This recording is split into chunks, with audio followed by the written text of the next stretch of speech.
My name is Jenna. I'm Greek. I was born in Germany and I grew up in a very strict, traditional Greek Orthodox family.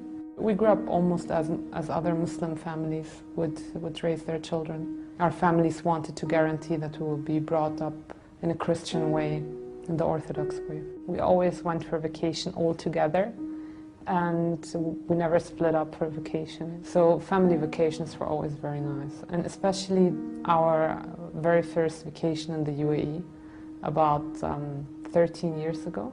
I was like 12, 13 years old, and the first week we stayed in the country, we did a tour all over the UAE. And it was on a Friday when we were on the way to a souk. Suddenly the adhan came on for the her time, for the prayer time. And everything stopped. People stopped their cars, took their prayer rugs and just go out and pray on the streets. The sound of the adhan was something that changed something inside of me. And subhanAllah, I don't know what it was, but it never left me, kind of. It changed something and it stayed. And I just wanted to know what it means, what it actually says. I was a person that I did not want to hear the subject death at all. I didn't want to hear about death. I used to leave conversations when it comes to death, and I never attended funerals. My uncle died in front of my eyes, taking his last breath, and that was the thing that changed a lot inside of me. I just started feeling that this life isn't exactly what I thought it is, and we're investing too much time and energy on things that could be gone in a second time. And because after the death of my uncle, I faced a time where I used to wake up 3 times in the night going to check if my father is breathing, if my mom is still breathing. Constant fear of death because you think that this is the end. That made me strongly start researching again about Islam. I researched before about other religions as well, but I could not find any truth in there or anything that will convince me.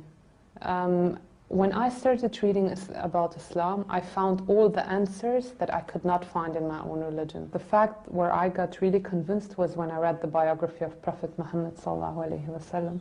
It reminded me so much of what we used to know and read about Jesus, Isa alayhi salam. So I started reading and this person seemed to be such a noble person with such amazing characteristics, with a personality that I think I've never read something similar like that before.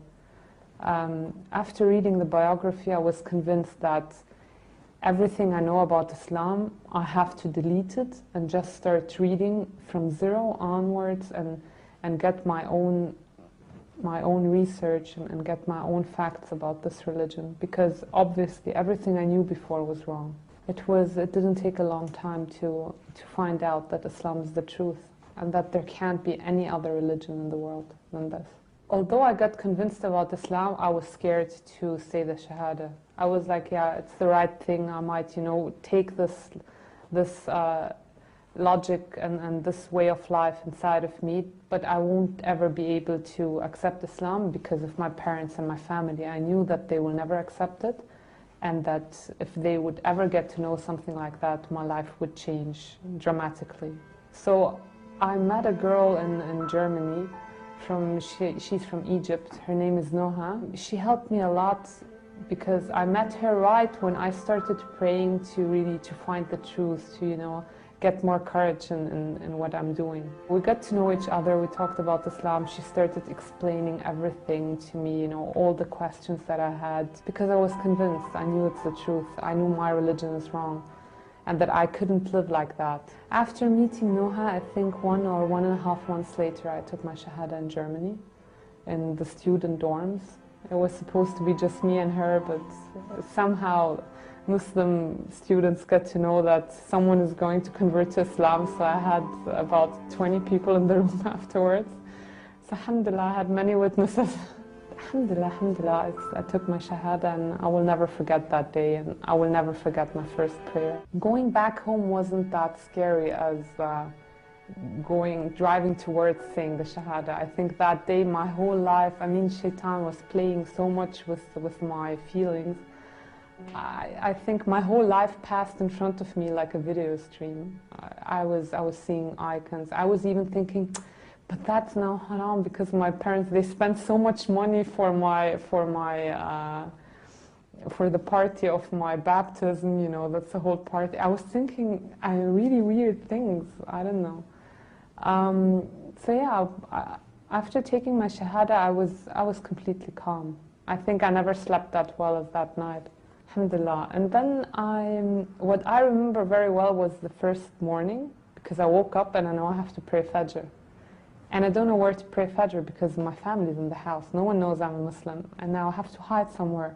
Obviously, I can't hide in the bathroom to pray. My room is not, it's just a loft, so I can lock a door. So I went down the basement and I prayed in my father's gym room. And I could hear him, I was praying.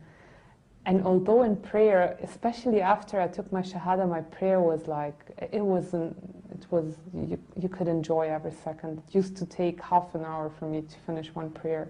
Although I didn't even know how to say all the words right. But I could hear my dad's footsteps coming down. I know the door is locked, but I was like, what if he wants to come in? What would I do? What should I do with the prayer rug, with the abaya? I was scared so much. And this hiding for the prayer was kind of stressful sometimes because you had to keep in the time.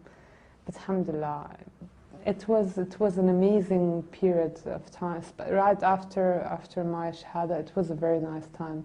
These 6 months where my family didn't know, and I had all the time to improve my knowledge about Islam, because I knew that the time will come where my parents know and the questions will start. 6 months later, my family kind of figured that something has changed.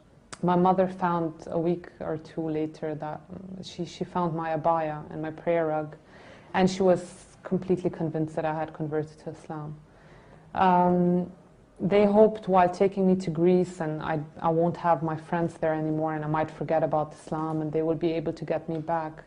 After they find out that I converted to Islam, my mother asked me to leave the house. She told me that I'm not their daughter anymore. She was crying and she was screaming. She was asking me how I could do something like that to them and how I could accept a religion like that, a bad religion, how I could leave Christ and accept a person like Muhammad who used to hit and do and wars and blood and things that is not true, and she doesn't know, she doesn't have knowledge about it at all. And in that stage she's so angry and you can't talk to her, you can't make her relax and calm down, and you just feel so helpless. And there is nothing worse than seeing your mother crying because of you, because of something that you decided to do in your life. So she asked me that day to leave the house. She gave me my things and she said I have to leave the house. She does not have a daughter. I died for them, and even if she dies, she does not want me to go and visit her in her grave. She doesn't want to have anything to do with me anymore. After all that, I still stayed for about 5 months in Greece, and I tried everything I could with my family in order to make them accept my conversion. For 5 months I had everyday humiliation. One thing I still don't understand is where I got all the strength and all that sabr to go through that time. I mean, every night I used to pray and just cry and pray for strength to face the next day. I had, subhanAllah, during that time, my first Ramadan. My first Ramadan I had to spend it all by myself in Greece while having my family bombarding me with insulting Prophet Muhammad, insulting the religion of Islam, insulting me. It's very difficult, and I never felt bad about, I never kept something like that inside of me. I forgave them for everything they did because I know that they don't know and they can't understand. And because of the media, which is the worst thing that's going on in the world at the moment, these people are afraid. My mother thought that I joined an organization. She was asking me, all these people that I have on the internet, that I'm chatting with, friends, where do they come from? Do I know? Did I join any organization? Do I have anything to do with terror? That's what she had in mind after she knew that I converted. I started thinking that I have to leave Greece. So I started looking for jobs in the Middle East, and I found a job in a German company here in Dubai. And that's how I came. I think I prayed a zillion istikhara before coming here, because it was a very big step, and I could not imagine my life all of a sudden on my own without my family. I was always depending on my family. I never worked in any other place than my family's businesses. And I felt that it would be very difficult. Of course, I did not tell my family anything. I just took an airplane and came. Hours before my flight, I told my sister that I'm leaving. So I just took an airplane and I came here with just a few euros in my pocket. And I don't know, honestly, again, where I got the strength and the courage to just leave everything and come. Alhamdulillah, I faced very difficult times. It was tough, but I never regret any step that I took in the path of Islam, never. And if it would happen again, I would do exactly the same things again. And I'm very happy I'm here, and I can live as a Muslim freely.